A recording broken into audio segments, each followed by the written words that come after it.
हरे कृष्णा। तो आज मैं आपके सामने लेके आई हूँ एक बहुत ही सुंदर टॉपिक जो कि डिमांड के ऊपर है। वैसे हम लोगों ने सोचा था कि ये टॉपिक जो है तब डिस्कस करेंगे जब हम मंदिर की जो इम्पोर्टेंस है उसकी जो है सीरीज स्टार्ट करेंगे। तो पर आज जो है ये पहला टॉपिक है जिसमें जो है मंदिर जाने का क्या लाभ है। बहुत सारे भक्त बोलते हैं कि मंदिर जाने से क्या होगा, मंदिर जाना नहीं चाहिए, घर पे ही बैठ के पूजा कर लेनी चाहिए। क्योंकि हमारा दुर्भाग्य है कि हमारे कुछ मंदिरों में इस चीज़ की हमें शिक्षा नहीं दी जाती है कि मंदिर जाने का लाभ क्या है। श्रीला प्रभुपाद के बहुत ही आभारी हैं जिन्होंने हमारे ऊपर कृपा करके हमें ये बताया कि मंदिरों का क्या लाभ है, मंदिर जाने से हमें क्या बेनिफिट होता है। जैसे कि आप जानते हैं कि जो भी लोग होते हैं बहुत सारे, वो बोलते हैं कि क्या देखा है किसी ने भगवान को, हमें भगवान दिखाइए, हमें भगवान देखना है। लेकिन जो अच्छा भक्त है, जो सच्चा भक्त है, वो सिर्फ भगवान के चरणों का आश्रय लेना चाहता है। क्योंकि जैसे गोपियों की बात की जाए तो गोपियाँ भी भगवान के चरणों को सरेंडर रहती हैं। बहुत सारी जगह पे आपने पढ़ा होगा कि वो अपने भगवान के चरणों को अपने वक्षस्थल पे रखना चाहती हैं, जिससे कि भगवान के चरण जो हैं वो उनके वक्षस्थल से भी कोमल हैं। ऐसे बहुत सारे पॉइंट्स हमने सुने हैं जिसमें जो है जो भी शुद्ध भक्त हैं वो भगवान के चरणों का आश्रय जो है लेना चाहते हैं। तो आज हम भी स्टार्ट करते हैं चरणों की सीरीज से भगवान के दर्शन। हरे कृष्णा। मेरा नाम है द्रौपदी करुणा देवीदासी और आप देख रहे हैं मेरा यूट्यूब चैनल प्रैक्टिकल भक्ति ज्ञान। तो आज हम लोग डिस्कस कर रहे हैं भगवान के चरणों में चिन्ह होते हैं, उन चिन्हों का क्या लाभ है।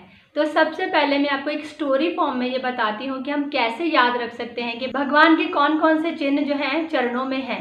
तो इसको कैसे याद किया जाता है, आप अपने मन से भी ये स्टोरी बना सकते हैं या कोई और स्टोरी भी फॉर्म कर सकते हैं चिन्ह को याद करने के लिए।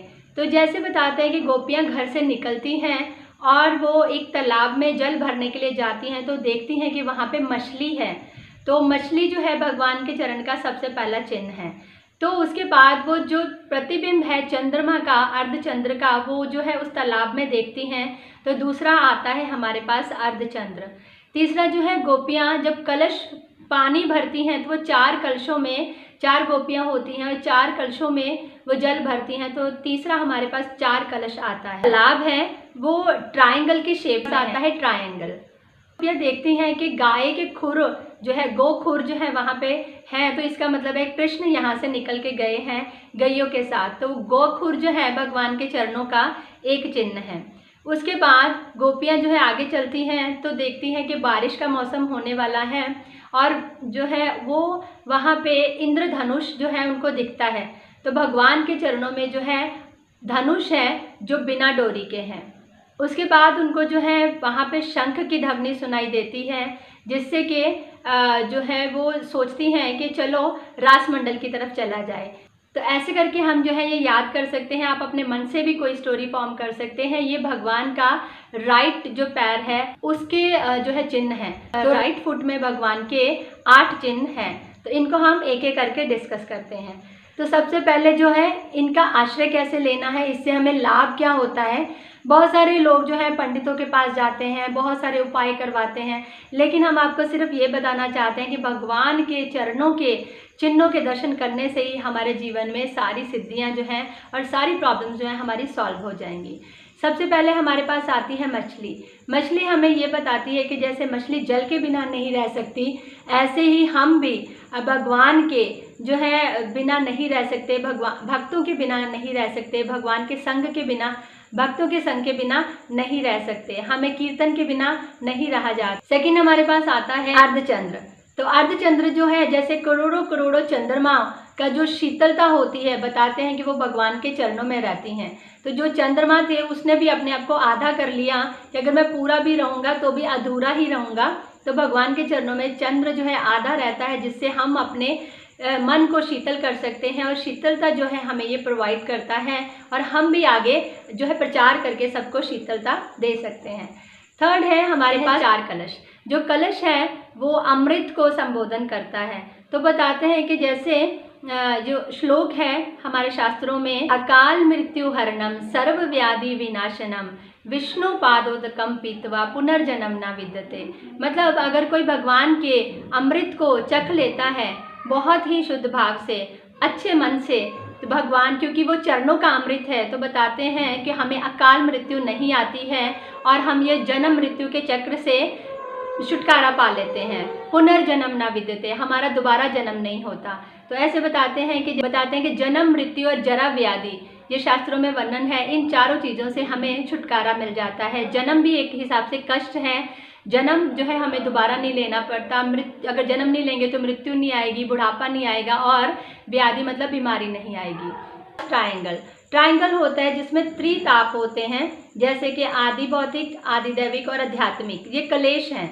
तो जब हम ट्रायंगल की शरण लेते हैं, ट्रायंगल के ऊपर मेडिटेट करते हैं तो हमें कृपा मिलती है कि ये तीनों तापों से हम जो है मुक्त हो जाते हैं। ये होते आदि भौतिक होता है जो भौतिक लोगों द्वारा हमें ताप दिए जाते हैं। जैसे जो कोई कुत्ता भौंक रहा है तो हम परेशान हो जाते हैं, या मच्छर हमें काट रहा है तो हम परेशान हो जाते हैं, या कोई हमें जो है तंग कर रहा है, या किसी ने हमें चलते चलते हाथ लग गया तो हम जो है उसके भौतिक लोगों द्वारा जो दिए गए कष्ट हैं उनसे हम हमेशा परेशान रहते हैं।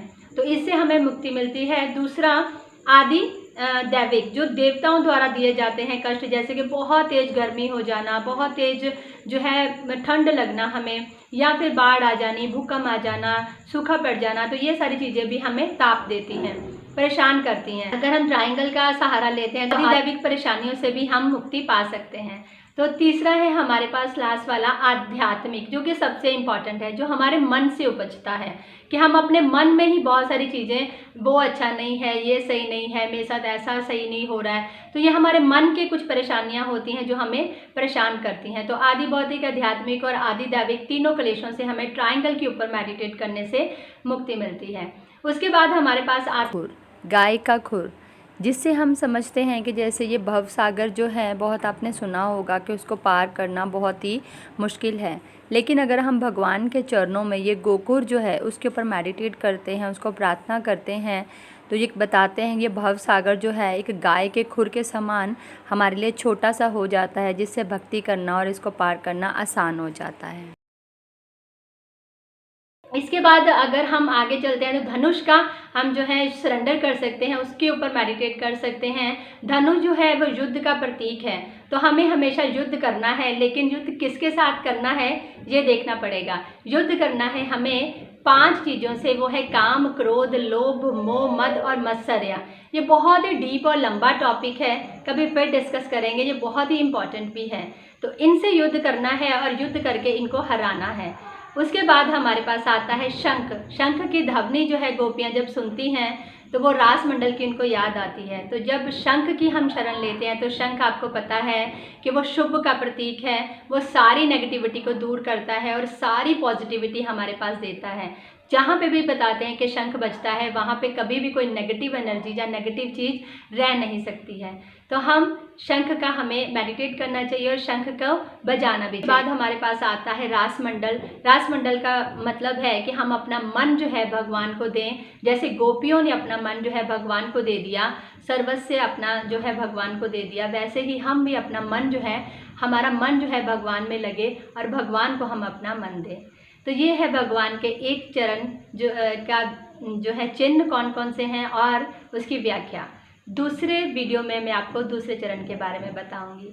Thank you so much. Hare Krishna.